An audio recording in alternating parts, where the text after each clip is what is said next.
First of all, I just think this is so fantastic because Creek has only been on for about 15 minutes, and I already feel like we've learned a lot.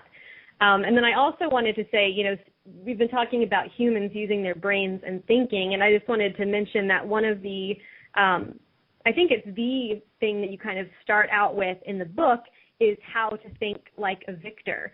So could you please explain to our listeners, first of all, why it is so important to think like a victor, and then how you can think like a victor and how that will help you?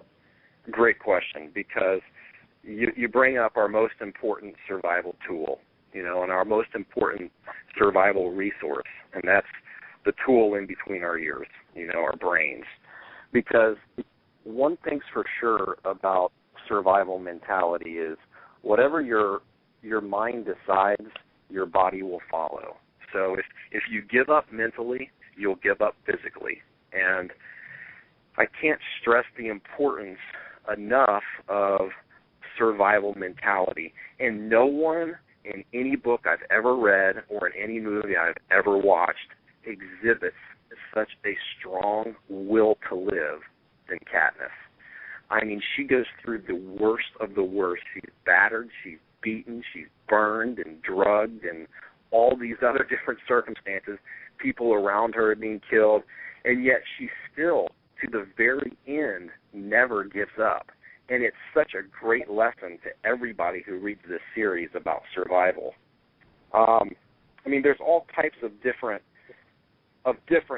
mental survival traits that are important to survival.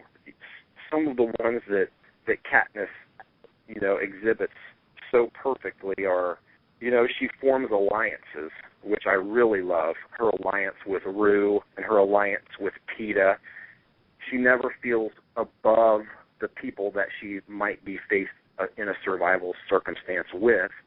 Instead, she helps to utilize their resources combined with her resources, and together there is power in numbers. So a lot of people have a go-it-alone mentality, but in fact, if you can harbor the knowledge and the tools of people around you in a survival situation, that's really important. But the ability to improvise and adapt is so important in a survival scenario, because I can promise you, if you ever find yourself in a sudden and unexpected survival scenario, you're not going to have exactly what you need. Because otherwise, if you had everything you need, it probably wouldn't be a survival scenario. So the ability to improvise with what you have to get what you need is such an important skill.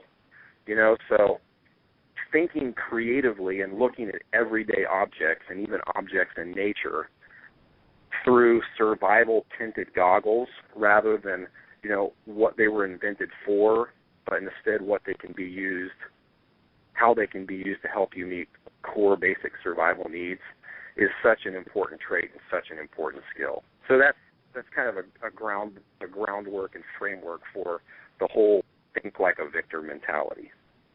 Awesome, thank you. Do any of our panelists have any questions for Creek? I know, Amanda, you had a really good one earlier. My question is, which arena do you think it would be easier to survive in? Great question.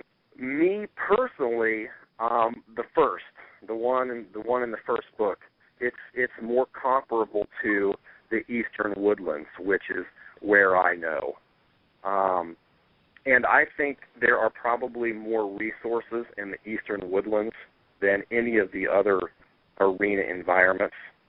There's woods, there's animals, there's water, there are wild edibles, versus like a desert environment where wild edibles, which is such a key theme in the Hunger Games, it's one of the major themes throughout, especially the first book, Katniss's expertise in wild edibles. That's why I love the Eastern Woodlands so much, because there's such a huge gamut of wild edible plants. So I like the first arena in the first book, the jungle slash that arena was a little crazy. I don't know how well I would have performed in that arena, but survival principles are the same no matter what situation you find you're in.